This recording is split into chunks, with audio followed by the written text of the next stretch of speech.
Et donc pour débuter WWE Raw, nous commençons avec l'entrée de Dean Ambrose, donc qui vient parler, il dit qu'il souhaite le plus, qu'est-ce qu'il souhaite le plus, c'est de détruire Seth Rollins à Hell in a Cell. Mais il regrette d'avoir à battre John Cena, donc ce même qui arrive en même temps, donc pour avoir le droit d'affronter Seth Rollins. Donc Ambrose dit que tout ça est prévu par l'autorité pour protéger Seth Rollins. Donc voilà, ils disent ça, mais euh, John Cena débarque. Il donne à conseil à Dean Ambrose de se taire et d'aller se préparer pour Hell in a Cell. Donc la tension monte entre les deux catcheurs. Et c'est alors Stephen McMahon et Triple H qui débarquent et qui décident que Cena et Ambrose vont combattre en équipe dans le. Donc le premier match de la soirée donc commence donc John Cena et Dean Ambrose contre Goldust, Stardust et les Usos. Donc c'est un triple tag team. Donc voilà. Ça a été un bon match, hein. Il y a eu, je crois que ceux qui sont plus dominés le match c'est John Cena et Dean Ambrose. Et comme vous savez, ce sont des ennemis maintenant parce que puisqu'ils devront se battre pour avoir une chance pour avoir le match face à Seth Rollins à Hell in a Cell. Donc Hell in a Cell, rappelons que c'est le 26 octobre. Donc voilà, donc j'ai rien d'autre à dire sur ce. Ça a été un bon match, un triple tag team. Et c'est John Cena et Dean Ambrose qui remportent le match face aux deux. Donc ensuite c'est Triple H et Stephanie débarquent. Donc il annonce que finalement Dean Ambrose et John Cena vont s'affronter dans le main event dans un No Holds Barred match. Donc le contrat pour le match de cette Rollins sera placé sur le poteau. Donc leur match sera ce soir à Raw. Donc ensuite il y a Edge et Leila contre Paige et Alicia Fox. Donc ce match n'a pas duré longtemps parce que Edge a tabassé sa partenaire. Donc elle avait remporté le match. Mais Edge ensuite a tabassé Leila. Donc voilà, ensuite elle est partie. Ce match n'a pas duré longtemps. Donc voilà, ensuite passons au match suivant. Donc Randy Orton contre Dolph Ziggler. Donc juste avant le match, Randy Orton a été parlé à l'autorité. Donc l'autorité lui a dit que Randy Orton affrontera le perdant du match de Cena Ambrose à Hell in a Cell.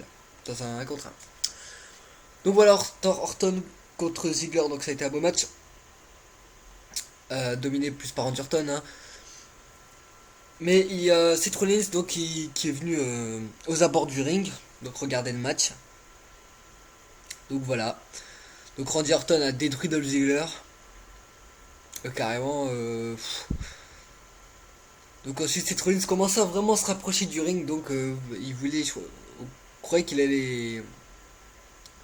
Donc il attendait donc la fin du match. Donc c'est Randy Orton qui remporte le match face à Dolph Ziggler. Ensuite à l'issue du match c'est Seth Rollins qui vient et qui porte son finish sur Dolph Ziggler. Donc il continue à le tabasser. Donc voilà. Ensuite il y a le match à suivre. Jack Swagger contre Seth Rollins. Donc ça a été un beau match, hein, parce que les deux c'est des beaux gabarits. Donc voilà, il y a Randy Orton aux abords de ring encore, donc qui va faire peut-être la même chose. Donc si Seth Rollins gagne, il va faire, je crois, il va faire la même chose.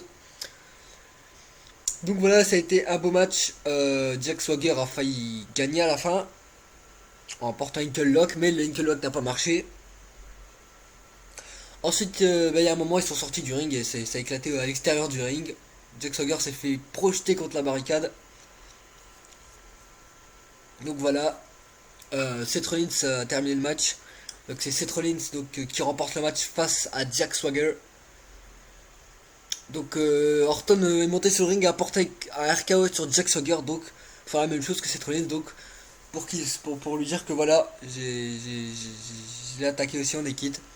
Il est venu un peu défier Seth Rollins. Donc voilà. Ensuite match suivant donc Big Show contre Rusev. Donc c'est un peu une revanche encore parce que Rusev on peut dire que ces dernières semaines on va dire plutôt aussi ces derniers mois Rusev a dominé la WWE, enfin a dominé surtout les catcheurs. Il a dominé les poids lourds donc Big Show, Mark Henry et tout ça. Euh, donc c'est encore c'est encore Rusev qui remporte le match face à Big Show donc en le faisant abandonner. Donc cette fois-ci il y avait Mark Henry aux abords de ring. Donc Rusev s'en est mis encore attaqué. Mais cette fois-ci, Big Show et Mark Henry n'allaient pas laisser Rusev partir tranquillement. Ils sont venus le mettre KO carrément, ils l'ont mis KO.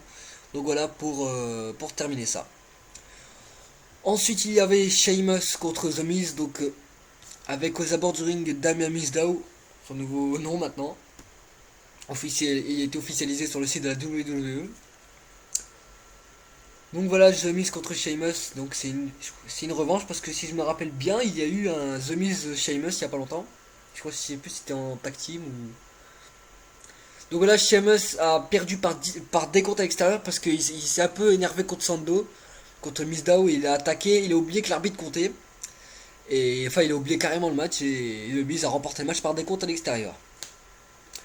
Donc voilà, ensuite il y a le match entre Brie Bella, Natalia, Noemi contre Nikki Bella, Cameron et Summer Rae, accompagné de la femme que vous voyez là sur le côté. Je sais plus comment elle s'appelle, mais c'est une invitée, donc une guest host de Raw.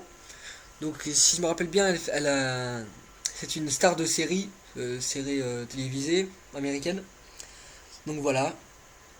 J'ai oublié de voir, regarder comment elle s'appelle. Donc c'est elle. Donc ça a été un beau match entre les divas. Donc et c'est Brie Bella qui remporte le match avec Brie Bella, Natalia et Noémie qui remporte le match face à eux. Face à sa sœur, je crois, oui, il y avait sa sœur Nikki Bella. Donc voilà. Donc elle remporte le match. Et il y a eu aussi une célébration avec les filles, enfin, tous les filles avec la guest host aussi qui ont célébré.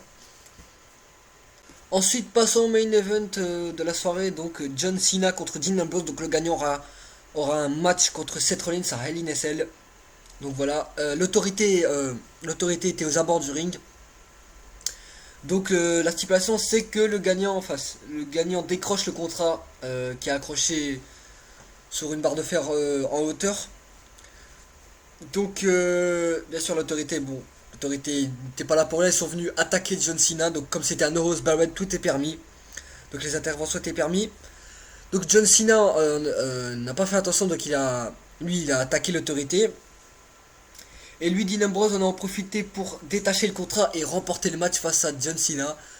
Donc voilà, John Cena s'est fait avoir et c'est Dean Ambrose donc, qui gagne son ticket pour Hell in a Cell, donc pour avoir un match contre Seth Rollins. Donc voilà aussi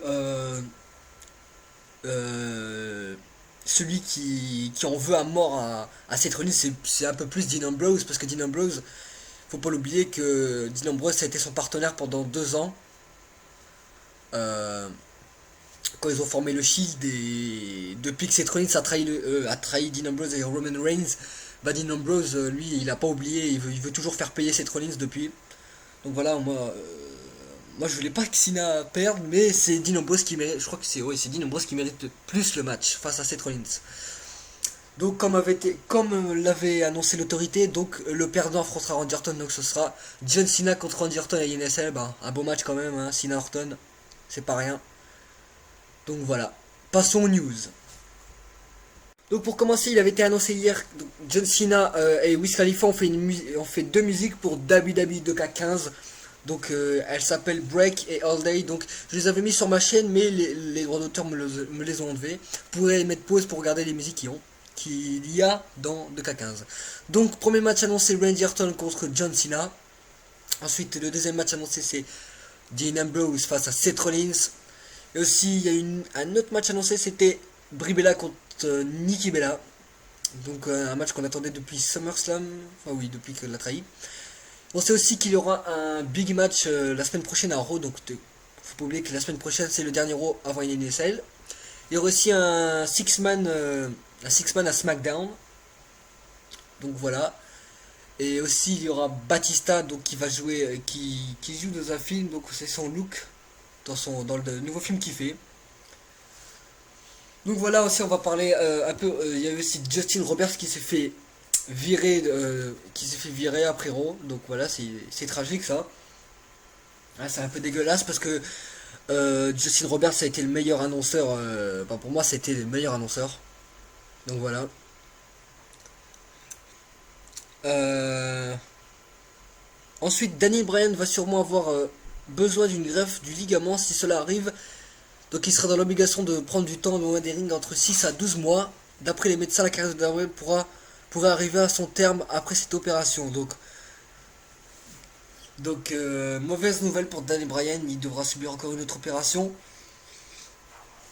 Et d'après les médecins, s'il subit cette opération, sa carrière serait terminée. Donc je n'espère pas ça pour Daniel Bryan.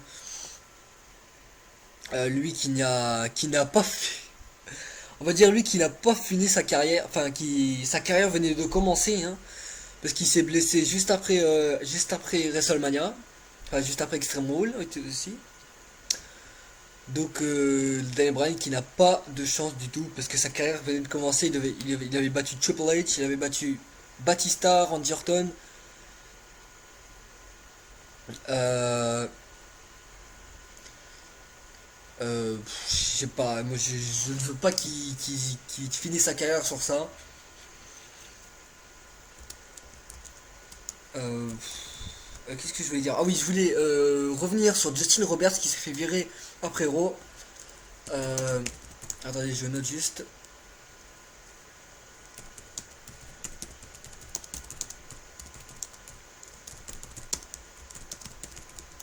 Voilà, désolé du.